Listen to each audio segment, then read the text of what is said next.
From the nation's capital, the Conservative Caucus presents Conservative Roundtable, an in-depth look at today's most important issues.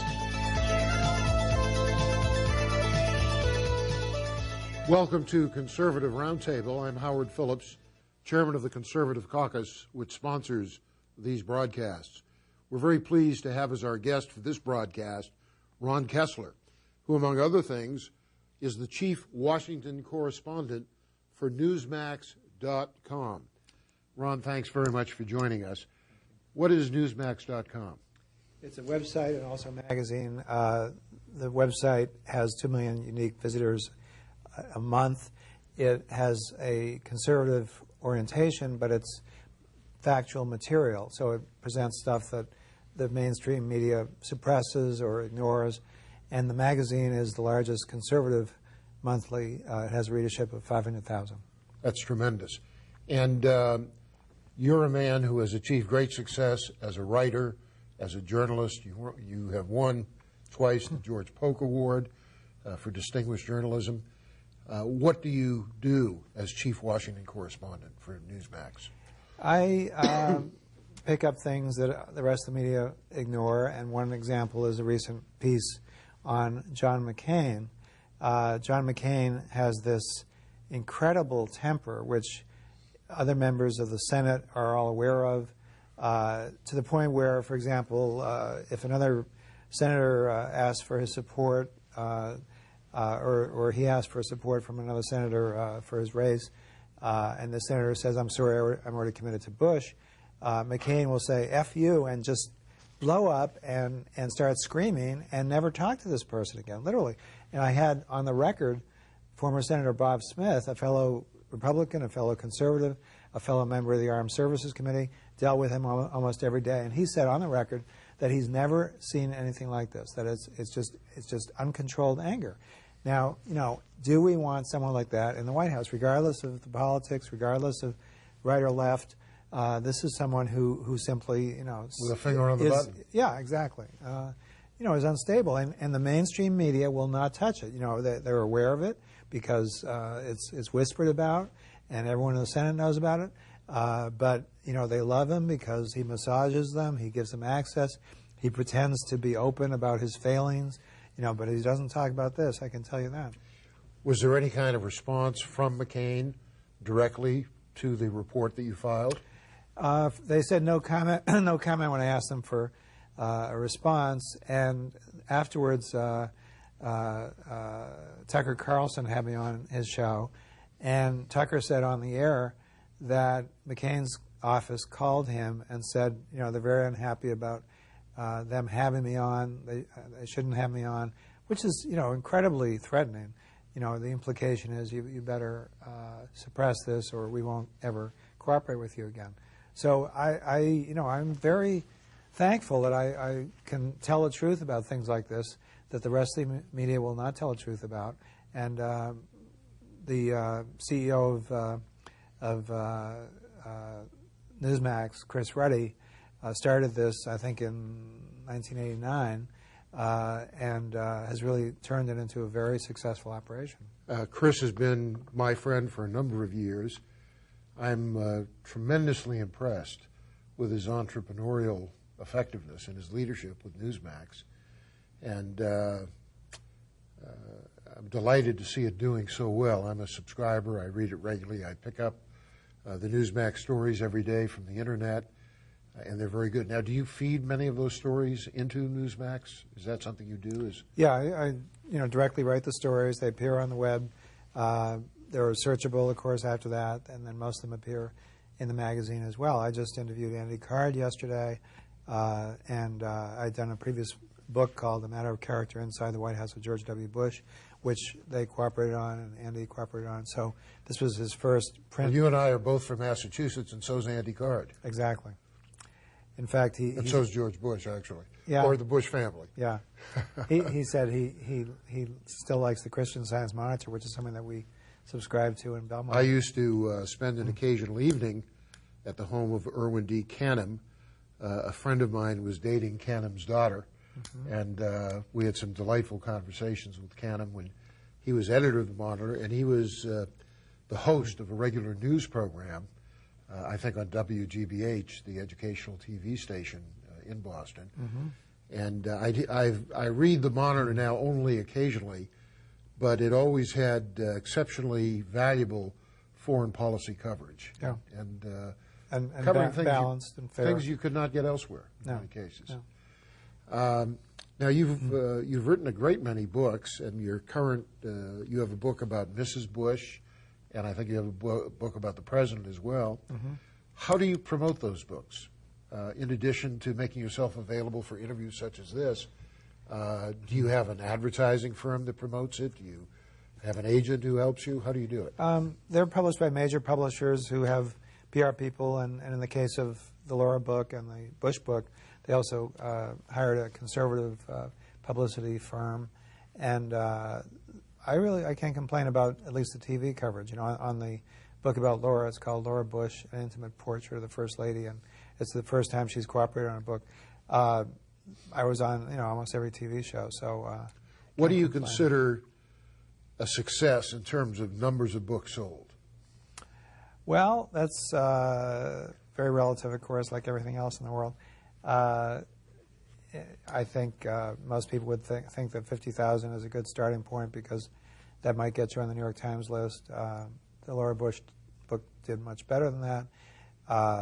I've had other books that have sold, over 100,000. This book may have sold that much by now. I don't know, because they don't really give you current figures. But the hard thing is to come up with the right idea for the book, and also to get the access if you need access. Now, when you come up with the idea, do you do this solo, or do you have an agent who helps you? I have an agent, Robert Gottlieb, and he frequently comes up with the idea. It was his idea to come up with the Laura Bush book idea, and so that helps a lot. And then sometimes I think of the idea, sometimes other people think of them. And, but I, as a former Washington Post and Wall Street Journal reporter, I'm sort of used to coming up with ideas for stories.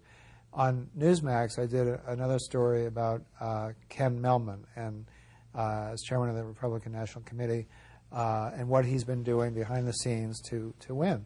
And it really is incredible. I mean, going back to the first Bush election, Mehlman and Karl Rove came up with this data mining system to identify possible Republican voters, even within Democratic precincts, whereas the Democrats would pretty much write off any Republican precinct. And they would look at voter registration. They would look at what kind of car the person bought. If it was a Mercury, might be a Republican. If it's a Subaru, it's probably a Democrat. Memberships, do they belong to a church? Do they subscribe to a Honey magazine? All those things are brought together. They figure out who are likely candidates to go after, and then they have people with similar affinity or affiliation go after these people and try to convince them. Do you have any insights on how well the Republicans are planning for this fall's congressional races? I think it's going to be very impressive. I mean, first of all, they have the money. They have the Republicans now have 4 times more money on hand than the Democrats, and that's the money that's going to be used for the ads that are going to start in September. So that's critical. And then the organization is incredible. The Democrats literally have not figured out that they could even use this data mining system. We heard a lot about Dean and his internet genius. Well, all that was the number of email addresses that they had to ask people for donations. At that point, they had 600,000 email addresses. The Republicans at that point had 6 million. They now have 15 million. Wow. But that's a very small part of the total picture. The important part is this secret part. It's called Voter Vault, where they do the data mining. They send out the volunteers. If someone is affiliated with the Boy Scouts or is an Hispanic, they'll send an Hispanic out. They'll send a Boy Scout person out to try to promote the Republican message. That is very, very interesting. And as we move toward the fall election, many people are saying that this being the third cycle in an 8-year presidential incumbency that history works to the disadvantage of the incumbent president and his party. Do you have any sense as to whether or not there'll be a tidal wave operating against the Republicans in in 06, as there was against the Democrats in 1994 when Republicans captured the House? I don't think so. First of all, I think people favor incumbents generally, and secondly, the fact is the economy is doing well despite all the negative stuff in the press, and even though we have the high gasoline prices, so that's very important. Of course, if you take into account inflation, the gas prices really aren't much higher than they were 20 years ago. They're in fact lower than 20 years ago. Yes, and the demographics are all in favor of Republicans. They're more self-employed people. There are more Hispanics. They've been voting more and more Do you think Republican. The Hispanic vote will hold, given the divisions within the GOP about the immigration issue? I do. I think that basically they have many of the values that the Republicans have, and that they tend to be very entrepreneurial. And so you don't think there'll be a sense, or there'll be a feeling among Hispanics of bigotry on the part of people who oppose amnesty for illegals? I don't think so. I think they understand, that that's a separate issue from race. So that's important. Other demographics favor Republicans more and more. The decline of unions, very important. The increase in the population in the exurbs, they tend to be Republican. So there are all these natural changes. And then the Republican Party itself has made itself more moderate, more inclusive. And I think, Bush has done a lot of things that have attracted voters. Medicare prescription coverage, very important in terms of attracting voters. We're going to have to take a break now. We'll be back in a minute or two. Please stay with us, and I've got some interesting topics to cover with our special guest, Ronald Kessler.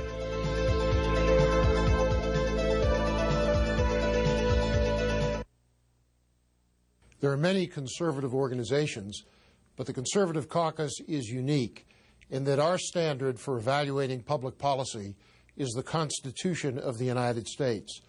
Our goal is to advocate policies which conform to what the Constitution stipulates and to oppose those which undermine the Constitution.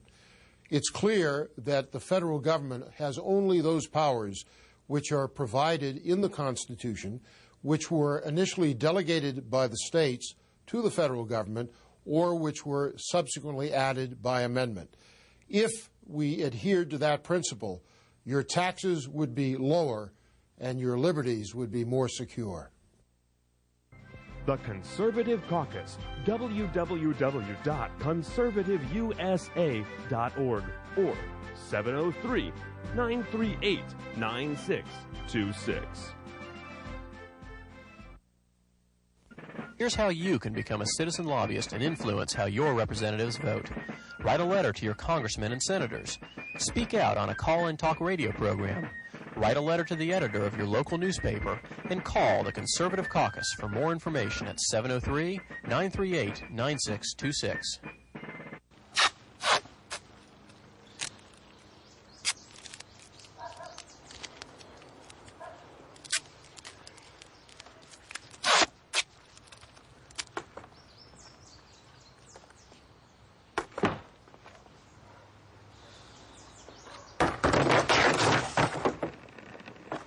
There is a better way to have fun with history.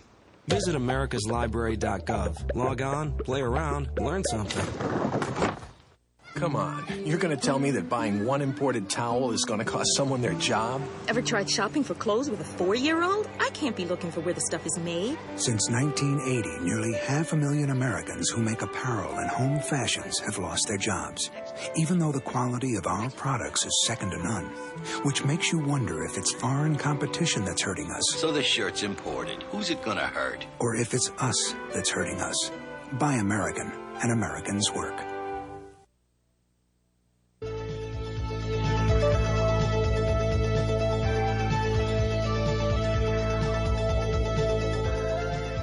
Welcome back. I'm Howard Phillips. Our guest for this broadcast of Conservative Roundtable is Ronald Kessler, the chief Washington correspondent for Newsmax and Newsmax.com. Newsmax is an outstanding news magazine, comes out monthly. It's posted on the internet with excellent information every day. I read it faithfully.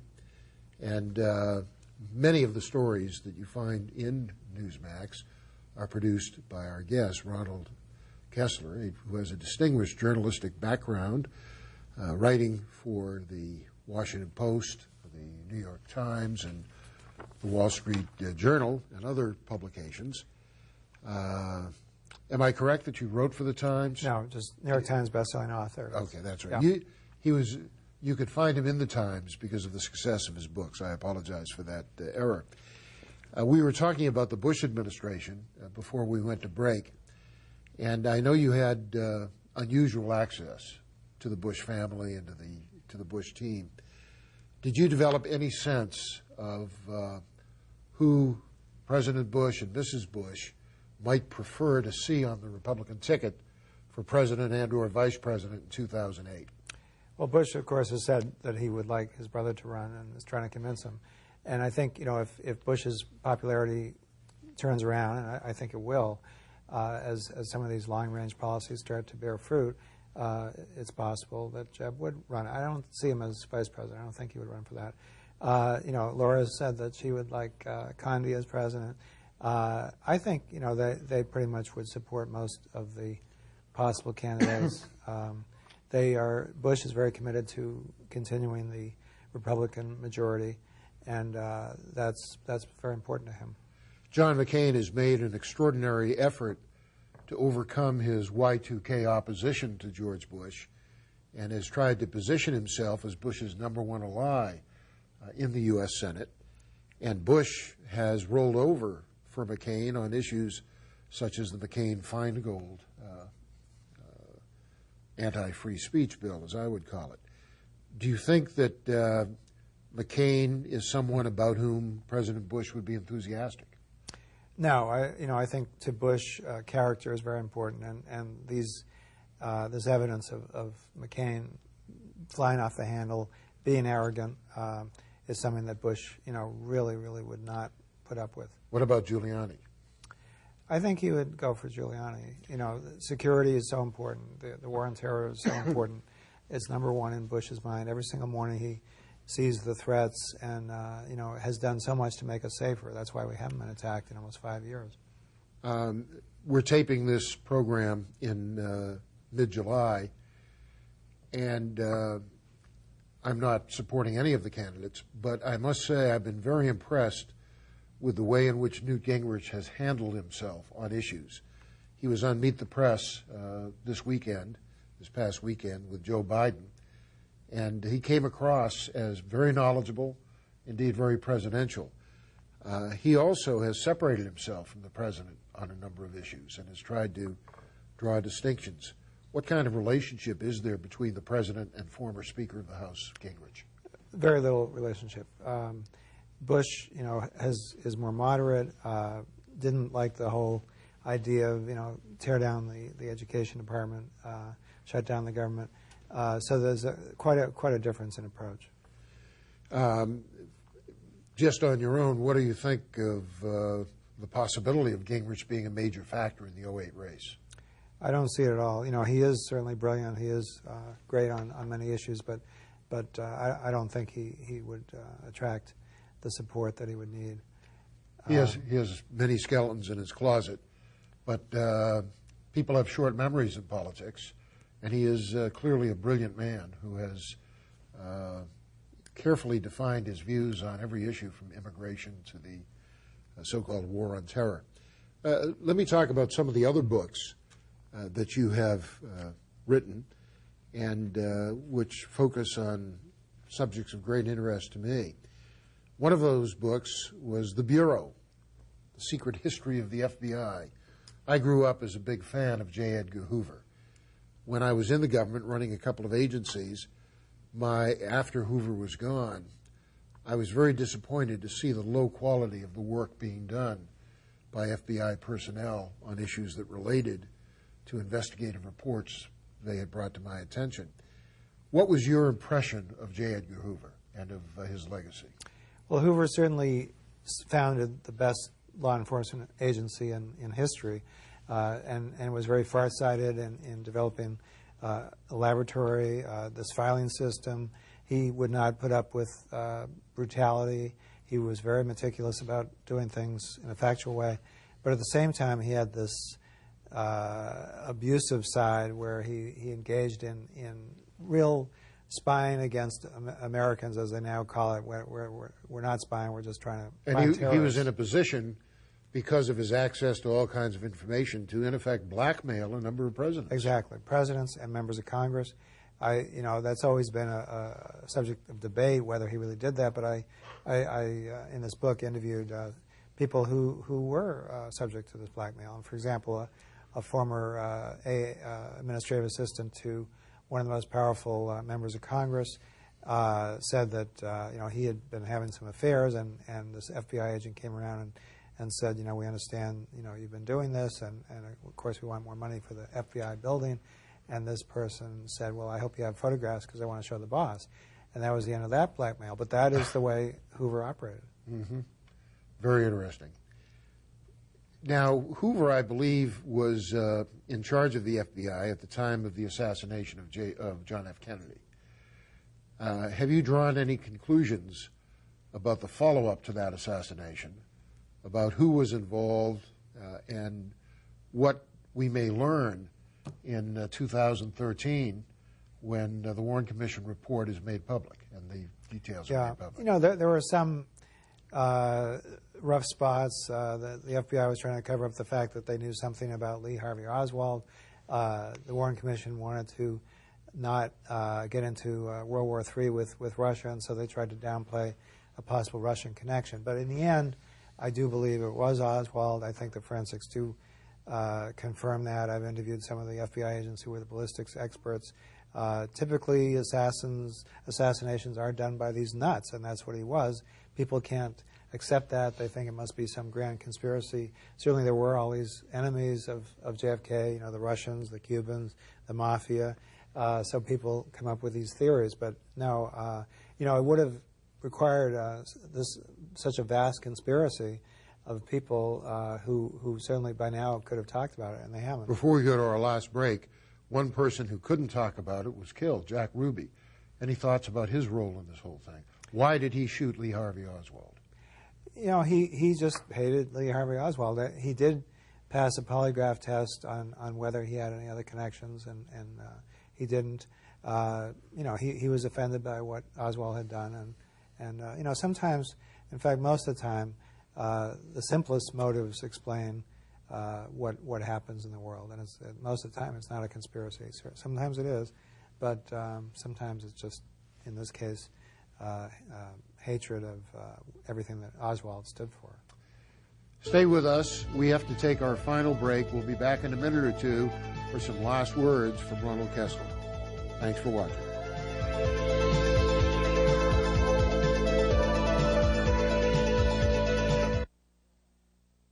The very first clause in the Constitution, Article 1, Section 1, immediately following the preamble, asserts that all legislative powers herein granted shall be vested in a Congress of the United States consisting of a Senate and a House of Representatives. All legislative powers, that means you cannot give other entities the power to legislate, not the United Nations or the World Bank or the International Monetary Fund or the federal judiciary or regulatory agencies or federally funded private organizations. If you're going to stick to the Constitution, only the Congress can make policy, and the Conservative Caucus works to assure that Congress will more nearly conform to the Constitution. The Conservative Caucus, www.conservativeusa.org, 703-938-9626. Welcome back. Thank you very much for joining us for this edition of Conservative Roundtable. If you're interested in the kinds of issues we discuss on Conservative Roundtable, I hope you'll check out the website of the Conservative Caucus, conservativeusa.org, or drop us a note at 450 Maple Avenue East, Vienna, Virginia, 22182, or fax us a question or a comment or a suggestion at 703-281-4108. If you wish to learn more about Newsmax or about our special guest, Ron Kessler, contact information can be seen on the screen. In the minute and a half which remains to us, Ron, what was, of all the books you've written, beyond the ones we've discussed, which book was of greatest interest to you? Well, I have to say I wrote a book about Palm Beach, and that was the most fun book of all. I went down to Mar-a-Lago, Donald's home and club in Palm Beach with Donald, with my wife, on his 727. Donald meaning the Trump. Donald the Trump, and spent the whole weekend with him. Nobody else was there, and drank a lot of champagne, and I wish I could do it all over again. But each book is almost like one of your kids. You love each one in a different way for a different reason, but you still love them. And I enjoy penetrating these secret societies, penetrating powerful institutions, writing about powerful people, and it's fun. It's fun to learn about new things, and I like a challenge. And so each book has been fun. We could do an entire program on each of your books: the CIA, congressional scandals, U.S. Embassy in Moscow, many, many other things. But in any event, I thank you so much for spending part of your evening with us, and look forward to continuing the conversation at some point. And very nice meeting you, and I thank you very much. Thank you. It's been a pleasure. Thank you, Ron. God bless. And thank you for watching Conservative Roundtable.